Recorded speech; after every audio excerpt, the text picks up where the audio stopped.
Tayo sa pangalawang part ng ating talakayan bago umulan. Umalis ako sa bahay, putya, ang liwanag ng panahon eh. Kumain lang ako rito sa labas, uulan pa. Okay. Dito po yung pahabol lang to sa ano no. Pag nagbukas po kayo ng FB kasi mga member din ako diyan sa ano eh. Member din po ako diyan sa mga boxing group na sa FB.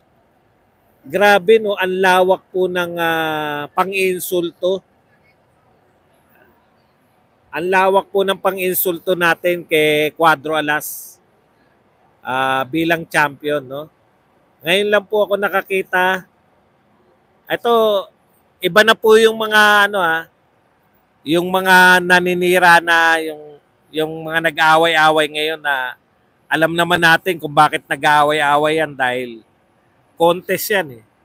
Contest ng sino mas malapit. Nanalo yung isang grupo. Nanalo yung grupo nila Joseph, nila Rufino, no? Nanalo sila na sila mas malapit kay Cuadro Alas. Iyakan tong kabilang grupo. Anyway, hindi po yan yung mga group po talaga na matagal na.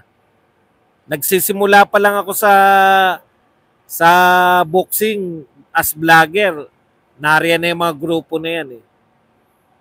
Maalam talaga sa boxing din yung mga moderator. Pero bakit ganun, no?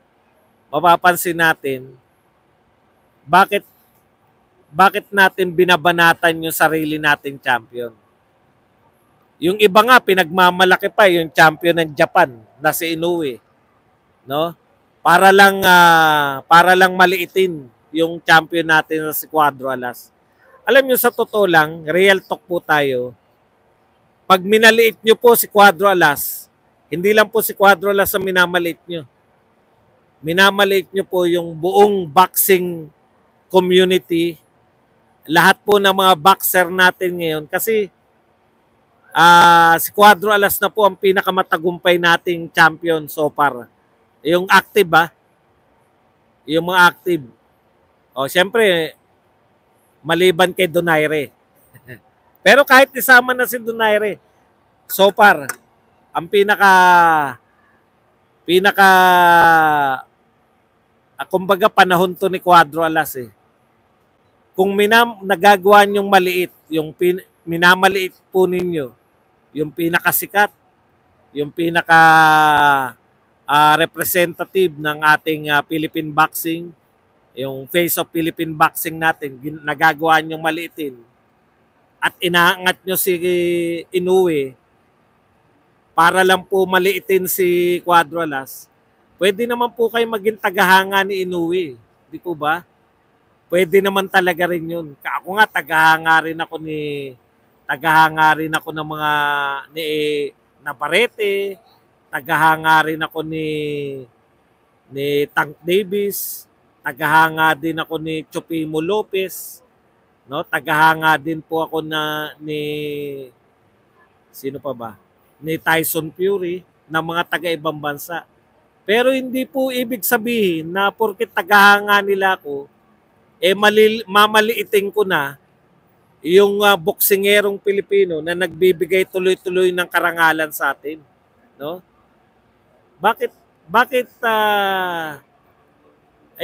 yun talaga hindi ko maunawaan eh.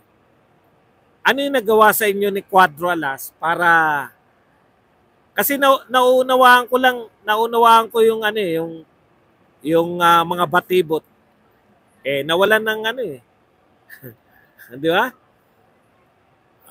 Naapektuhan dahil hindi na siya malapit kay Cuadro Alas, yung batibot. Hindi na malapit kay Cuadro Alas, nagsuffer yung viewership.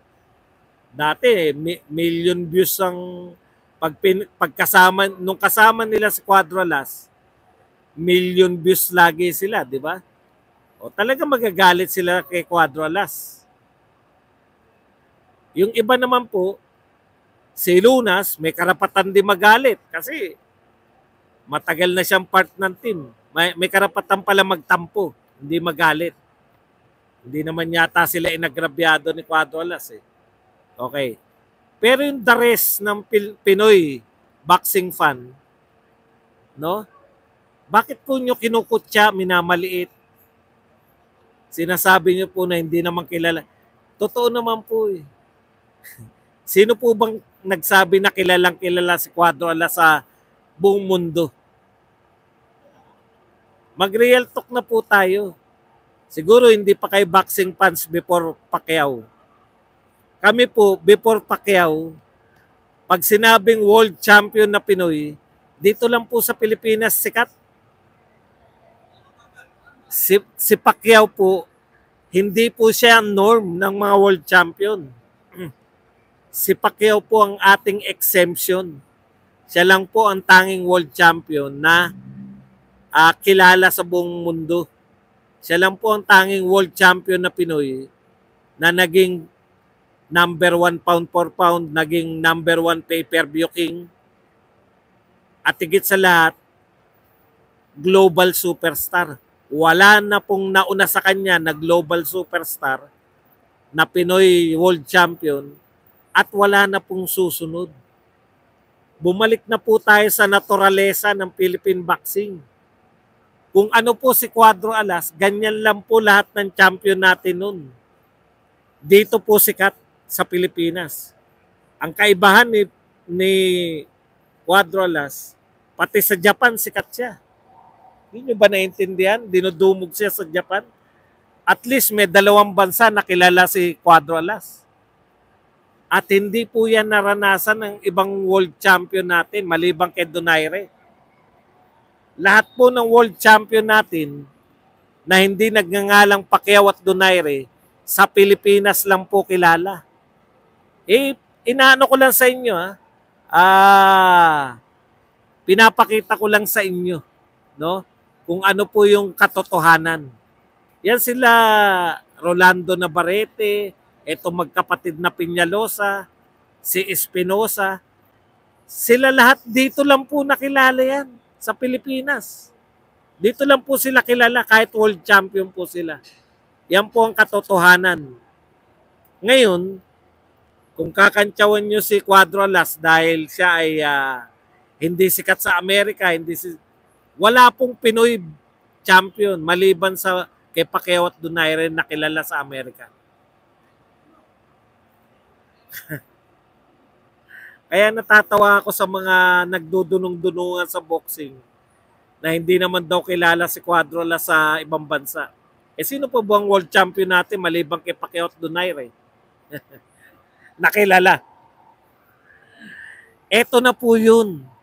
Ganyan lang po ang world boxing. Di malaman sa'yo kung kanino ka talaga.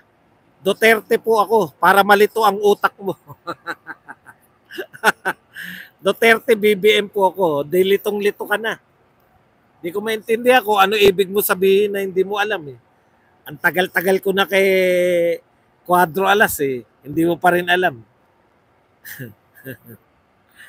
Alam niyo po, sa totoo lang, marami po akong hinangaan ng mga kriminal na boksingero. Sila Mike Tyson, sila Rolando Navarrete, no? Si Tank Davis, si Floyd Mayweather. Mga nabilanggo po yan, literal. Nabilanggo, no? May krimen na ginawa. Kaya kayo wala po kayo sa wala po kayo sa boxing dapat. Yung bakit ganoon yung kayo magkapatid? Ang boxing po suntukan. Hindi po pabaitan ng boxing, no? Suntukan po ang boxing. Ang na-attract po ng boxing, no?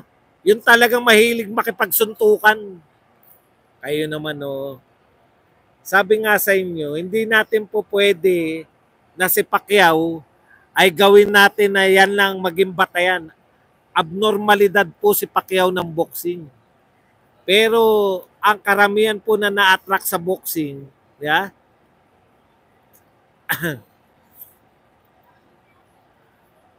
Okay. Yun po ang ibig natin sabihin na bumalik na lang po tayo sa pre-Pacquiao era.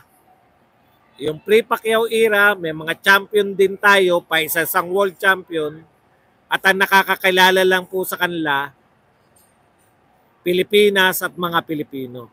Real talk po yan. Kahit magalit kayo o hindi sa akin, nagsasabi po ako ng katotohanan.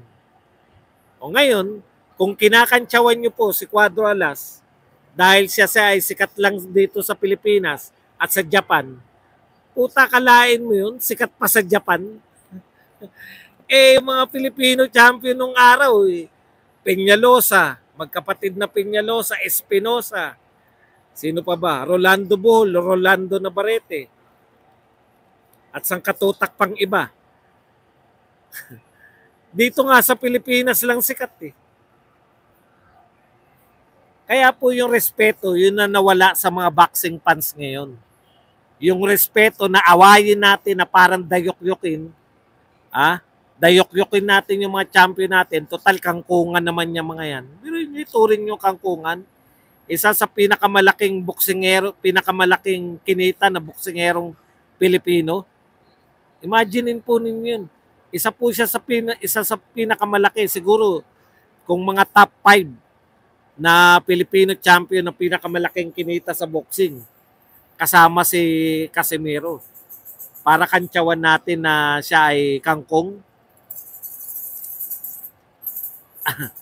yan ang ano nyo. Yan ang problema nyo. Okay. So, pag-usapan po natin